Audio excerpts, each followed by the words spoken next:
Cam Tabb with us. In addition to the awesome exchange of information going on in this room, which is very exciting, Cam has a service, that's certainly a composting service. One of the things that he offers is to provide sites for the bins, especially after storms, to clear storm debris away. You can clean up your yard, put the waste into the bin, and Cam hauls it off and turns it into compost. So we can talk a little bit about that. Thank you. Let me fill in a couple of blanks for you. If you don't want to compost your yard debris and you don't want to take it to the landfill and you don't have enough to call me for a roll-off container, since 1991 we have offered to the public of this county free drop-off point in there in our farm lane on Old Lee Town Pike. It's open all the time. And we accept leaves, grass, and chips. So your woody stuff, if it's chipped, it's fine. We don't take plastic, but if you use paper, yard waste bags to put your debris in, that's fine. And there's no charge. You can drop it off. We're just slightly west, less than a half a mile west from the Department of Highways, Harrison County office. I'll go over, look at this a little bit, and I'm going to tell you about some other things, and then we'll go over this chart of some of the things that we divert from landfills. Recycling has become my passion since 1990 when the Jefferson County landfill commenced ruining some of my farmland land with leachate and methane gas. And once I learned about what was happening, and it just sort of developed into a learning process. At that point in time, I didn't really know what composting was. As fate would have it, I went to a meeting that Dr. Diener from West Virginia University had at the experimental farm on recycling of glass and plastics and those sort of things. Aluminum, we already knew how to recycle all of our metal for ages at the farm. But anyhow, I went to that meeting, and as fate would have it, I sat through the backyard composting portion of it first. And at that point in time, I didn't really realize what composting was, and it sounded like something that some environmentalist was talking about. And at that point in time, I didn't realize that I was a practicing one. So we started the process, and I've actually been doing this in a fairly big way for now, starting into the 21st year. I want to give you a little background on how you really make compost. The one thing that I don't like to disagree with my colleague. Go ahead. But I'll add a point, is to do not put leaves on your garden. Because leaves are a high carbon. You have two things relative to making compost. You have carbon and you have nitrogen. All leaves are extreme carbon, and it's depending on the variety of the tree. Anywhere from 200 to 1 to some oaks are getting into the 580, 600 to 1 carbon to nitrogen. That's the reason your oak leaves stay out here in the forest. There's not enough so long and don't break down. And the ones that do break down are being broken down by a group of bacteria called mesophilic bacteria. Those are organisms that are everywhere. And that's nature's natural way of breaking down anything that dies or falls over or whatever. It's going to eventually go back to humus and soil, eventually. The compost process turns that into a supercharged process. As soon as I put the material that we blend and mix into a windrow, and my windrows are 10, 11, 12 feet high, And the volume does help the process. That's the reason that your backyard composting is not as quick and it's not as effective of breaking everything down, and it never gets hot enough. But anyhow, when we put any organic material that's the right size, you can't put logs or tree limbs in there, but chips, sawdust, straw, animal manures, yard waste, food waste, anything that's ever grown, grass, leaves. As soon as I put that in this big pile and then start making it longer, which then turns it into a windrow, the other bacteria, the supercharged digesters of organic material kick in, and those are thermophilic bacteria. And essentially, when you end up with completely finished compost, and I don't market any that's less than 2 years old. Compost is like making wine. You cannot get in a hurry and end up with good compost. And the same way with wine. You can't get in a hurry and end up with good wine. It takes a certain amount of time. And even when we're getting these heats as quick as I do, and in the 150, 152 degree range, I do all mine on turning the compost piles when the heat is coming down. The reason I do that is that each cycle is a pathogen heat kill cycle. And that's 136 degrees for 36 hours. The only thing that process is known to not kill, whether it be weed seed, pathogens, all sorts of bacteria and fungi and all those things, is the prion that causes mad cow disease. That's the only thing. So anyhow, it sterilizes, and that's the reason that even non-organic crops, whether they be food waste, crop residues, or whatever, that are not organic, if it's run through the compost process and it's finished, and what finished means is that when you turn it, it's going to look like black, and I forgot to bring a sample, but anyhow, it looks like black fluffy soil. It smells like soil. You turn it, you mix it. If the nose detects anything other than the damp earth odor, or when you turn it, it starts heating again, it's not done. And there's no scientific, well, there is some scientific test, but it's one of those things that's so simple. Once you really understand the principle of it, you have to work at it to mess it up. Which some people do, and some people spend enough money that they buy enough stuff to mess it up. Whether it be machinery or additive or whatever. But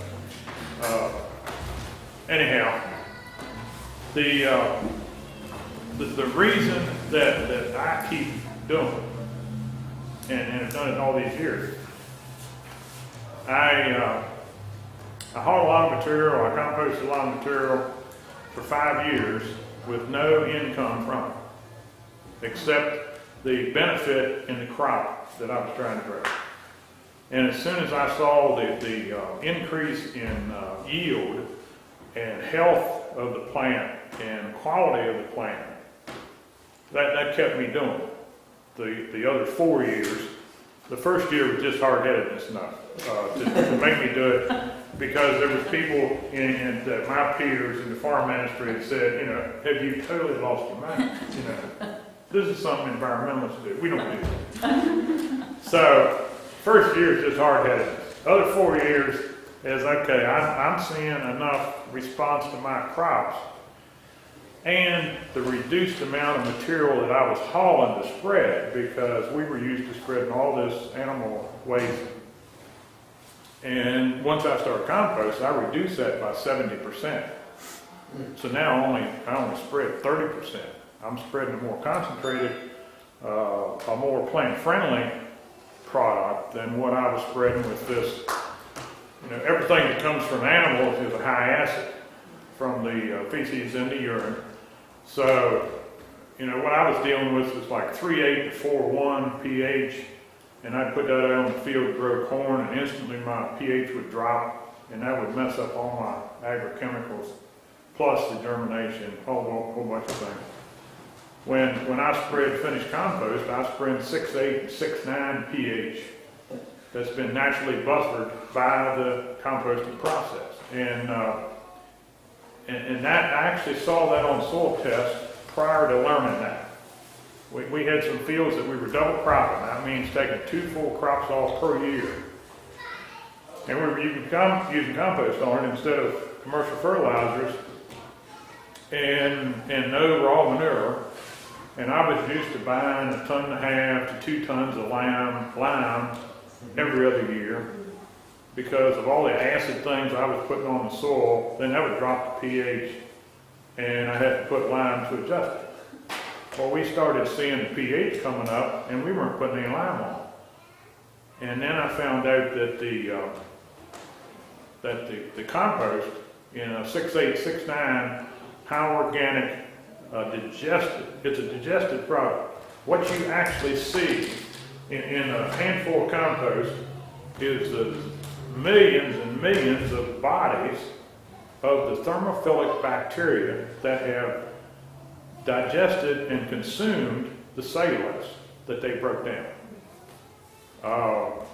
And that's what ends up as a usable thing. When it's really finished, when it's at least 2 years old, 2.5 years old in a pile, the first time I saw it, I thought something happened to my vision. I scooped into this pile with a front end loader, and the whole face of the pile moved. And it was all these red North American worms. Then there's 2 basic kinds of worms around this part of the country. The ones that go horizontally in the ground are the only ones that will end up in your compost pile. Mm-hmm. The ones that go vertically in the ground are European worms. Believe it or not, and this is a fact, the pilgrims brought those over to put in their gardens. And they are currently, the last that I knew, they're somewhere about 200 miles west of the Mississippi now. Unless you introduce them into your land, that's as far as they've made it since, 16 something, whatever. But they're very beneficial, but they're not natural to this country, or this hemisphere. And in a compost pile, I don't know where they come from, don't have a clue. But I can tell you, in totally finished compost, a handful will have 50 worms. There'll be, it's like it's alive with them. Now that's when it's totally finished. When the earthworms, and they're actually processing it again into the worm castings that Fiona talked about. But interesting that the night crawlers, or the vertical worms, it's been proven now by a lot of research that do a tremendous amount of good in filtering water. That's especially with things that, toxic things, agrochemicals or whatever. Water that goes down a earthworm hole. There was an extensive study done by the Ohio State University, probably 8-10 years ago. And it's unbelievable. They poured straight atrazine, which is an old style agrochemical. They got to the point of putting straight 100% atrazine down a earthworm hole, and it was purified when it came out the bottom. And most of these things were like a foot. It's like a natural biofilter once it goes through the worm, and the worm puts its waste on the sides of the hole, and that's actually a worm casting. One other thing I want to touch on before I forget, Fiona mentioned straw bales do tomatoes. Works great. You take 1 or 2 or 3 or however big a little area you want to do on your porch or wherever, and you put it with the cut side of the bale up. Now, the process of a baler that makes small, what I call small barrels with strings on them. One side of the material that goes in there is folded. If you look at the side of the bale, one side's going to be slick and look like the kind of the elbows, the folded side. The other side is where the cutoff knife slices each little pack, and it's cut off. Now, the reason you put it with the cut side up is that those are like straws that hold water. And as you water that bale, then the bale holds all that water, just like straws. And it's just exactly like a drinking straw that you bend in the middle, but it's double that width. The bale's about this thick. The strings are going to be on the side, and if you know to look, it's very easy to pick it out. The cut side is going to have a sheared look to it. If you look at it, they're going to look like the end of drinking straw. On the other side, it's going to be real smooth because they're all bent over. And you just set them with cut side up, put a little bit of my handy dandy compost on top, about an inch, about all you need, and wet that bale. Just soak it, and you're good to go for almost 2 months with no more water. How many plants can you grow in a bale? One bale usually takes care of 2 plants.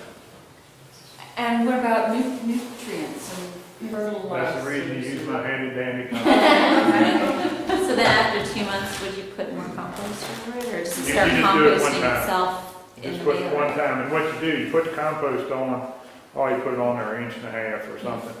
And when you water it, then, it's fine enough, it gets down in between the straws, and it's, then that feeds your plant. But it's amazing how it works as far as dry weather.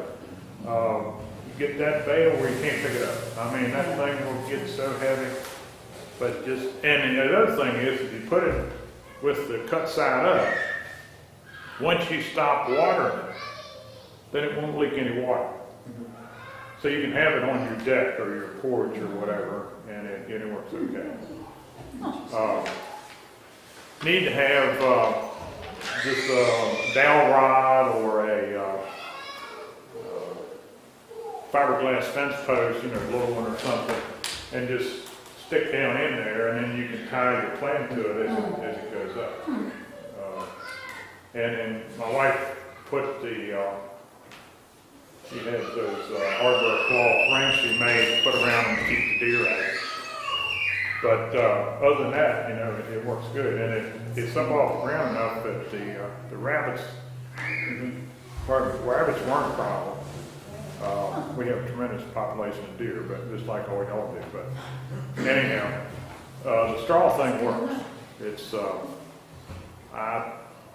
I want to say there was one person at the community garden last year that tried a little bit, but I'm not sure about that. And the community garden, they do fence. Gene puts up a deer fence mesh around because they have deer pressure too. But that's yes. On the deer fencing, we have probably between 20 and 65 deer that cross our piece every day. And we put up a 3-wire electric fence on 2 sets of posts for about $230 around the garden. It's as big as this building.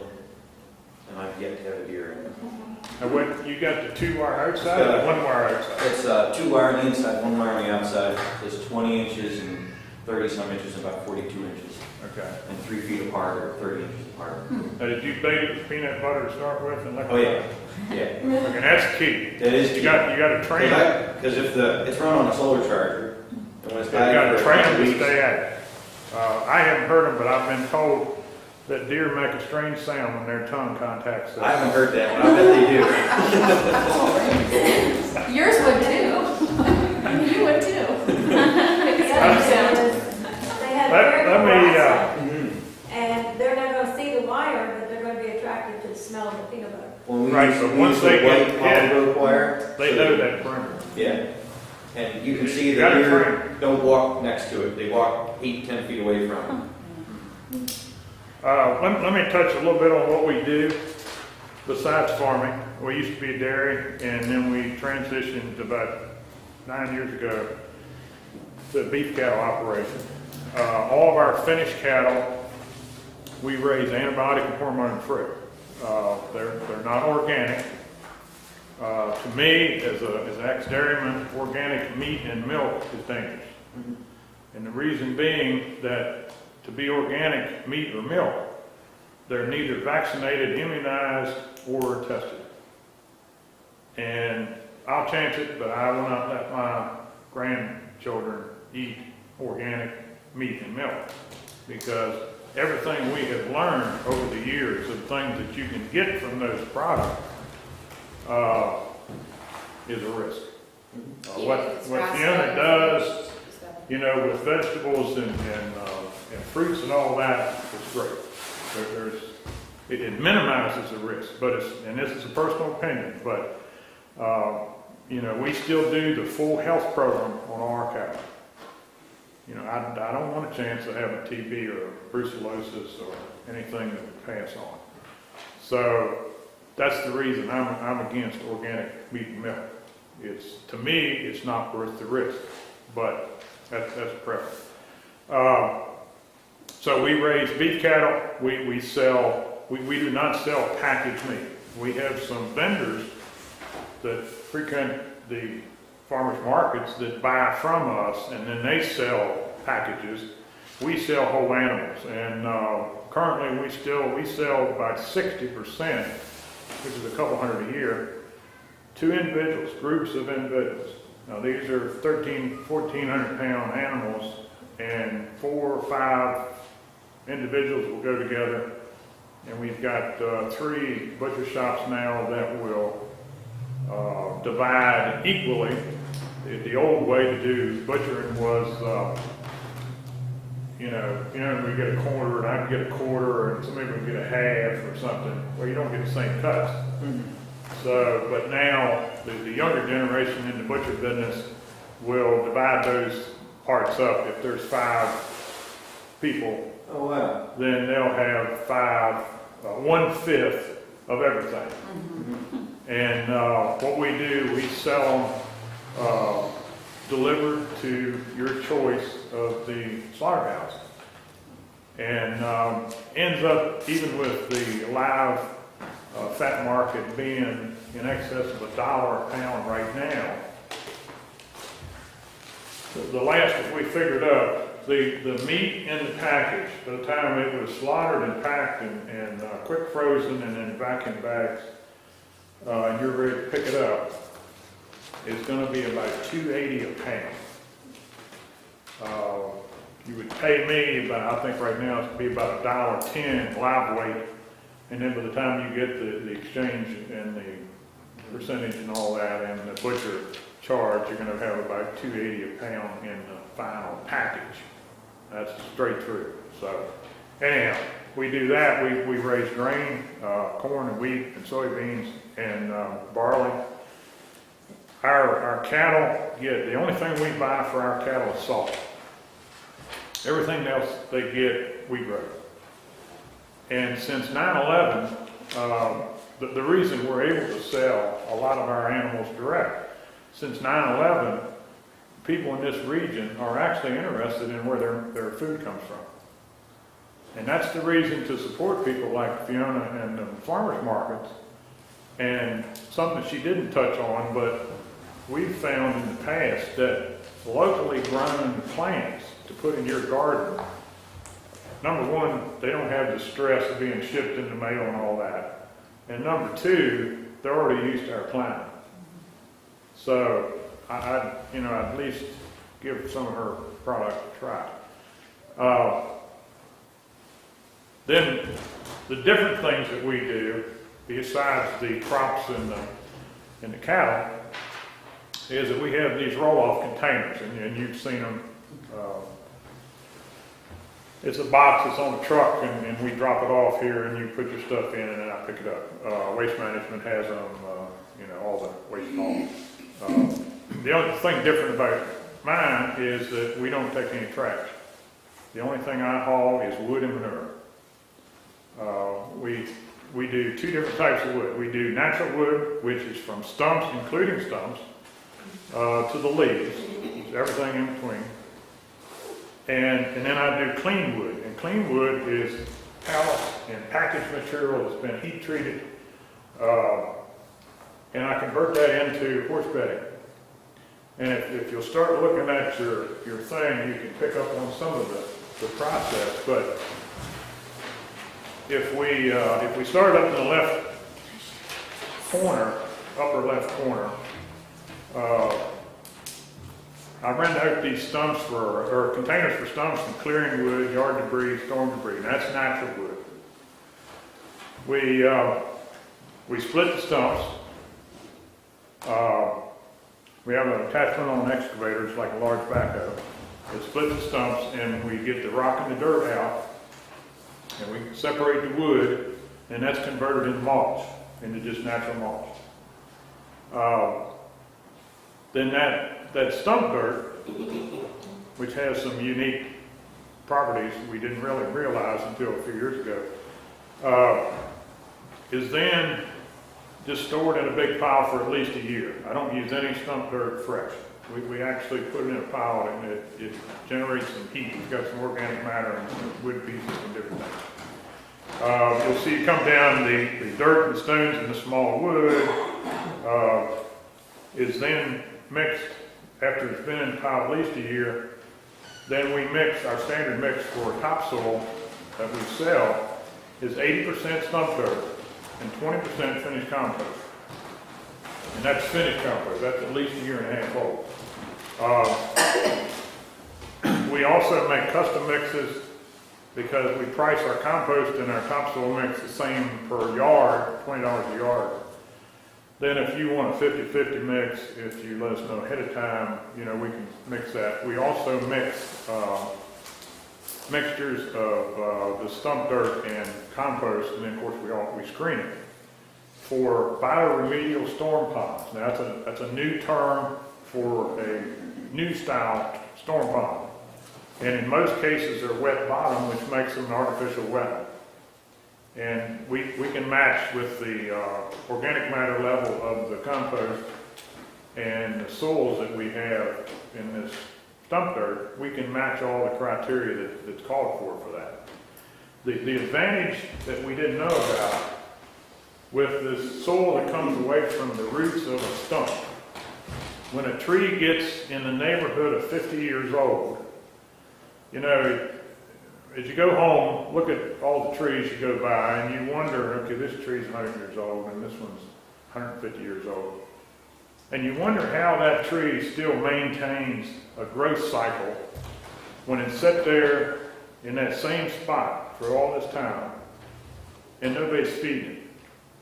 Well, when they get over around 50 years old, there's a microbe that's kind of related to some fungi that starts interacting with this tree, and the fungi in the soil underneath the tree and the roots actually starts making that tree somewhat of a legume.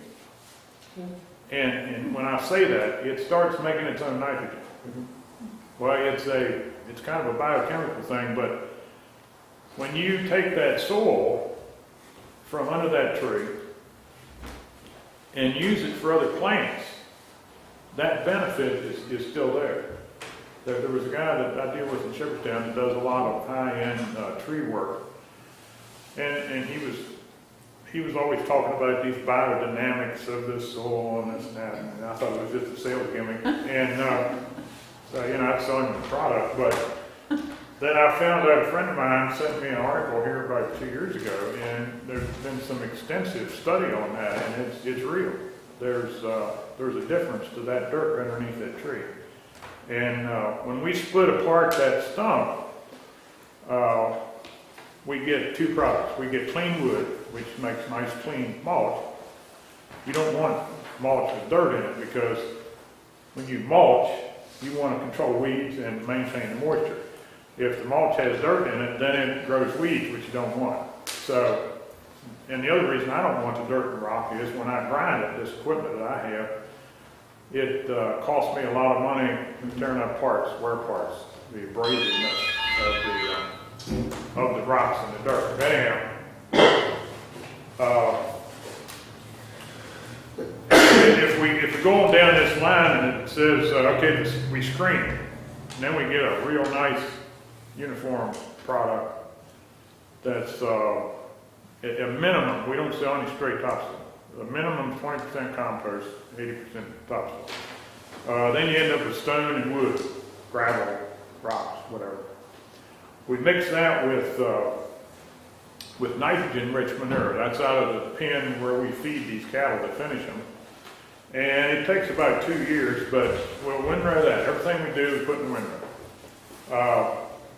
Then we screen it, and the wood fiber is composted by that time, if you put enough nitrogen with it. And then the stone and gravel we use for the field roads.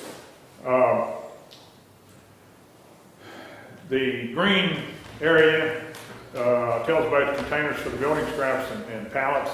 We dropped off containers for the cutoffs for building a house or industrial building or whatever. No trash, no siding, no drywall, just wood.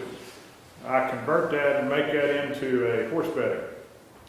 It's got to be real soft, can't have any nails. We have a super magnet thing that takes all the nails out. And but first of all, I actually had the business of renting containers to these horse people to put their stable waste in. And we started listening to our customers and our potential customers. People would say, you know, I need wood bedding. I don't want straw because the horses eat the straw and it's hard on their hooves and they get thrush, and you know the molds are the same in the straw as they are in the hay, and that's a respiratory problem. So we convert these pallets and package wood into a soft bedding for the horses. But first of all, I was picking up the soil bedding at the farms and composting it, and now I sell them the bedding. I rent them a container for the waste.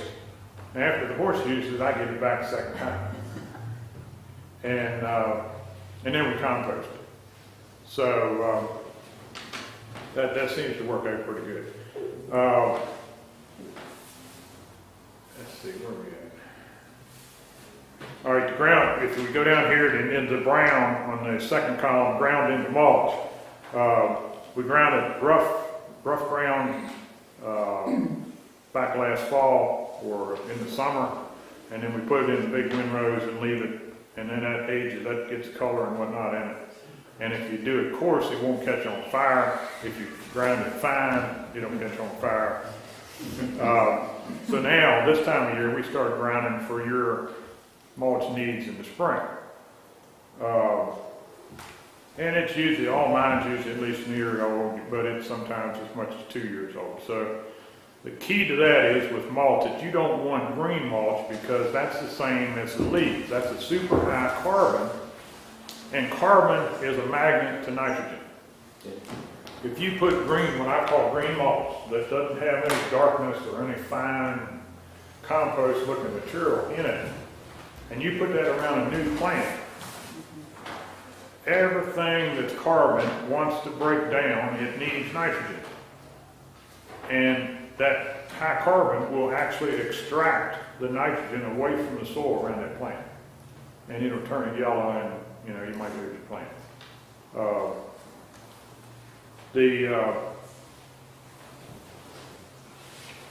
If we go over to the blue line, leaves and grass in the public, we compost it, sold as green compost, added topsoil mix, or applied to field crops. I actually use probably 98% of the compost that we do. We do a lot. We do about 20,000 cubic yards a year. I have containers from Middleburg, Virginia to Boonesboro at Horse Farm.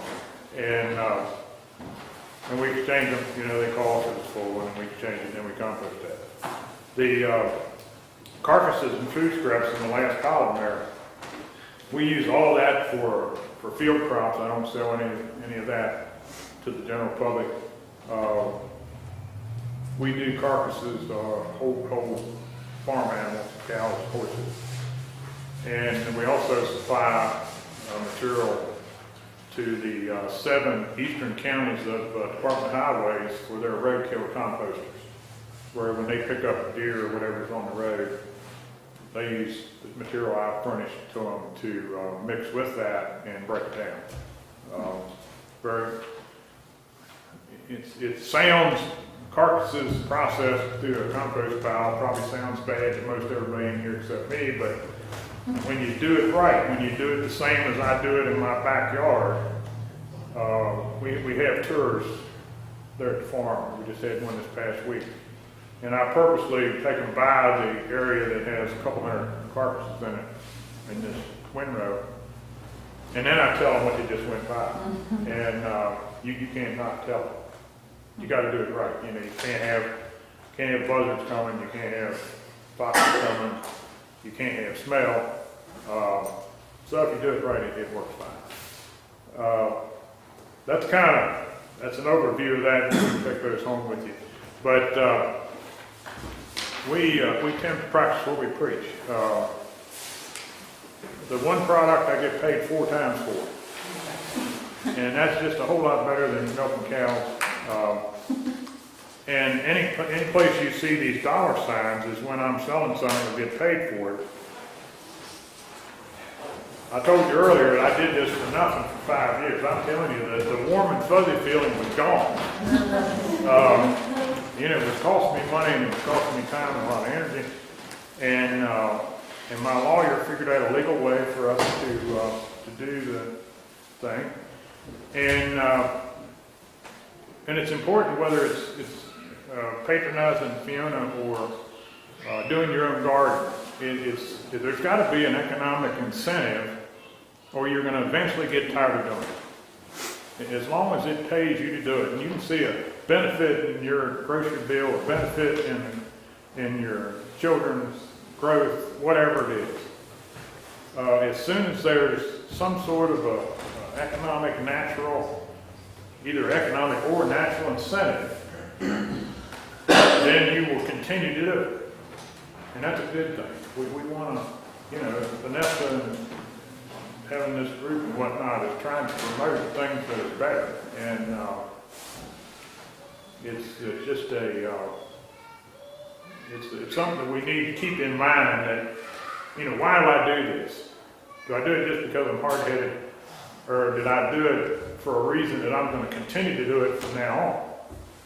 And I got to a point that once we figured out a way to make it part of our business, just like Fiona, is going from basically a hobby garden and wanting to do a garden, and she's trying to turn it into a business, and that's important, and she'll keep doing it. So something else I'd like to touch on, please. I was going to ask, number one, if you could give out your phone number, and number two, what's the smallest amount of compost that you would deliver to somebody? I have some cards, Okay. and the smallest amount I deliver is 10 yards. The trucks I have are 30-yard containers. But I have a fellow that has, that's our biggest customer for mulch and topsoil and compost, and he brings in carcasses and takes care of the firewood part of it. It's very reasonable. That delivers with a small ton dump truck. And he can haul, the maximum he can haul is 5 yards. The minimum that I'll haul is 10 yards. And he can bring you 1 or 2. We deal with yardage all the time, but an 8-foot bed pickup, the reason I did 2.5 yards, that's a maximum on a 3/4 ton. I mean, because of weight involved. Yeah. We had, I'll tell you a little story here several years ago. This fellow and his young son came in and he wanted compost. And he had a brand spanking new little Ford Ranger pickup with extended cab. Well, that's a small pickup to start with, and the bed's only about this long. And so we get a little bit in the edge of the bucket on the loader, and put it in there. And he had enough on there. It still had the temporary tag. And I opened the door on it, and I said, "Is that enough?" "Oh," he said, "fill it up. This thing's heavy duty." Well, Oh, so that dog just in me kicked in, and I gave him a little extra, and it's sort of sloping off the side, you know. And when he left there, the hitch was about this far off the ground. He went out like that, but he was in his new heavy-duty brand new pickup. One other thing I'd like to touch on. I'm a survivor of the two most common cancers in men in the United States. Number one being skin cancer, and number two being prostate cancer. And I would encourage you to have anybody that has any of those problems to either contact me, or we have a great support group in Martinsburg at the McCormick Center that meets once a month. And if you guys were like me at 60, I didn't know what a PSA was, and I'm lucky. My doctor added it, and they found it early. But if you don't know what that is, you need to have a blood test to check for that. And but anyhow, I'm glad to be here, and if y'all have any questions, I'd be glad to answer. Yes, ma'am. I'd like to give a personal testament that we've gotten a quarter of beef, and it's awesome. This is the second time. First time was a different farm, but that the beef is awesome and the price is right. And compost too. It's healthy, it's young, they're not stressed. That's what makes the difference. Mm-hmm. You know, you just like a kid. If you have a period of time in that kid or that calf's life that it's stressed, there's going to be something different. And we make every effort to not have stressed animals. And if they're young and they're unstressed and they're fed right, and they have to be finished. And when I say finished, that means an animal that's it's gonna be supposed to look obese. If you're used to looking at dairy animals like I was, one that's ready to slaughter, it's gonna be big and round, and there's gonna be a dimple in its back, and the brisket's gonna wiggle like jello. But then you trim all the fat off you want. But if you don't have that on, when that animal is ready to slaughter, you will not have the flavor. You just won't have it. It will not be there. So anyhow, thank you for your endorsement. Yes, Vanessa. How do you manage antibiotic-free animals? I was under the impression that morning rain-fed animals are more susceptible to the sort of diseases that antibiotics thwart, and that's why a lot of conventional That's a farmers good use question. so much. When I say antibiotic and hormone-free, hit hormone-free first. Hormone-free in the beef industry means implanting with steroids. Implant in the ear, little pellet of a slow-release steroid. And that makes them eat faster. We researched this a number of years ago, and the amazing thing is, if two of us, if Fiona and I had two identical animals, and we fed them identical feed, and I'm going to let Fiona have the good one this time. And Fiona didn't inject hers with the steroid, and I did. Mine's going to go to market about 6 weeks sooner. It's going to be that 1,300 to 1,400 pounds. Hers is going to take 6 weeks longer. The amazing thing is, they both will eat the same amount of feed. It's just the one that's on steroids eats it faster. Stay hungry all the time. So if I can stand, which we can stand the extra 5-6 weeks without the steroid injection, then I have not used any more feed. I've taken a little bit more time, but I'm told, and this I can't verify this, but I'm told that a really top-notch chef, if given a piece of steak from Fiona's calf and a steak from my calf, at the end of the cook cycle can tell which one was on steroids and which one was not. Because the one that was on steroids has a lot more cook down. There's a lot more moisture that's gonna boil out, basically go off the steam. I know something about how steroids work in exercise and world sports and fitness, and that makes perfect sense. They use steroids to gain a lot of water weight constitution. Well, it's curious, but it doesn't, except for the time difference. The sad thing is, with the steroids in the beef farmers, these chemical companies have convinced them that they can't afford to wait that extra 5 or 6 weeks. And the ag economy has been just on the edge for so long. It's better right now than I've ever seen it, but has been on the edge so long that if it was working, they were afraid to change it.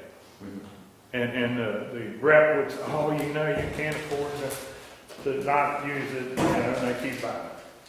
Now on the antibiotics, basically the same type of thing, but the antibiotics I'm talking about is low-grade continuous feed antibiotics. Same deal. Drug companies make Aramycin, crumbles, and all that different stuff. Have convinced the farmers through research trials that the animals stay healthier if they're on this low grade of antibiotic the whole time that they're fattening. I don't agree with that. But and some of the newer research, you look at a trial that Pfizer put $7 million to this university to do this trial. Now, do you really think that they're not going to find the right outcome? But now some of the newer research data, shows that it's definitely a problem, because as we consume these meats that have this constant flow of antibiotics fed to this animal, then we can likely become resistant to the effects of those chemicals. And then we get sick, and we go to the doctor, and the doctor gives us a standard antibiotic, and it doesn't work. So anyhow, any of our animals, and we use the old ways, handful of salt for pink eye and various other non-chemical remedies. If we have an animal that is definitely going to expire if I don't use antibiotics on it, then if we can't save it, Just haul it to the compost pile. we may, sometimes, but then we may give it a shot. If we do, she's not going to have it. Right then, as soon as we give it a shot of antibiotics, which is rare, we re-tag them right then. And that we have 2 stock sales, and then all the customers we have get antibiotic hormone free. We ship that animal an extra 75 miles to a different market after the withdrawal time, because there's withdrawal, so many days after you give the injection. If the animal gets straightened out and we can export it, then we'll sell that animal, at a different place. We're not going to sell. And the curious thing is that almost all of our animals that are sold through 2 stock sales, both of them have a buyer from Truth Industries in Baltimore. And that's a kosher meat slaughtering place that kills about 250 a week. And they only buy the good ones. They furnish meat for all the top-end restaurants for the whole Washington metropolitan, Baltimore metropolitan, and Philadelphia area. And they know to get some good stuff. We've actually had buyers come to our farm. They'll only buy them in the stock sale, but they want to see, what's happening. Sorry, that was a long answer, but that's something a lot of folks don't understand is when I say antibiotic hormone free, but they're not organic, what does that mean? So. You said you grow your own feed as well, so, and you've had your farm and your family since the 1800s, is that Right. right? So, are the seeds also passed down from the corn and the barley and everything that you're growing? Are those seeds that you pass down to your family as well, or? Are the what? Are the seeds that you're using for the feed, for the corn and the barley and sorghum. No, we buy new seed, every year. Now, we do save, wheat seed for cover crop, wheat. We do a lot of cover crops. And another excellent cover crop, Fiona, is Austrian winter peas. And that'll stay green all winter. Now deer love it, but That's that season. is in a short term, planted in August, September, early October, kill it down or mulch it in late March, early April, will give you the most nitrogen of anything you can grow and put nitrogen. Okay. So that's another one to add. Rye is my least favorite for a cover crop because it'll get away from you. It'll shoot heads before you're ready to do something. Want to do a question and answer or? Back to the lady who had the problem where she got magnets, that kind of distracted me there. Before I started composting, I was familiar with those grubs that live in grass, the beetle grubs. So when I started composting then, sometimes when I take out the old, or the finished compost, there's all these beetle grubs. And I'm taking them out, putting them in a can, and then we're getting rid of them. Went to a workshop with the University of Maryland, and the guy says, no. He said, those are a different thing. And they are essential to helping break down the compost. So if you see those little, not quite as big as my pinky, but they're white. 3/4 inch long. They're not beetle grubs. They're good guys. Something I just thought about. Does anybody in here know what a fairy ring is? Yeah. Describe it for them. A fairy ring? Yeah. It's the mycelium, the fungi mycelium has grown under the grass or turf or whatever, and they grow in these almost perfect circles. They are perfect circles. And they're very, on the Isle of Man, where Mom and Dad are from, they're known to attract fairies and spirits, and that's why they're called fairy rings instead.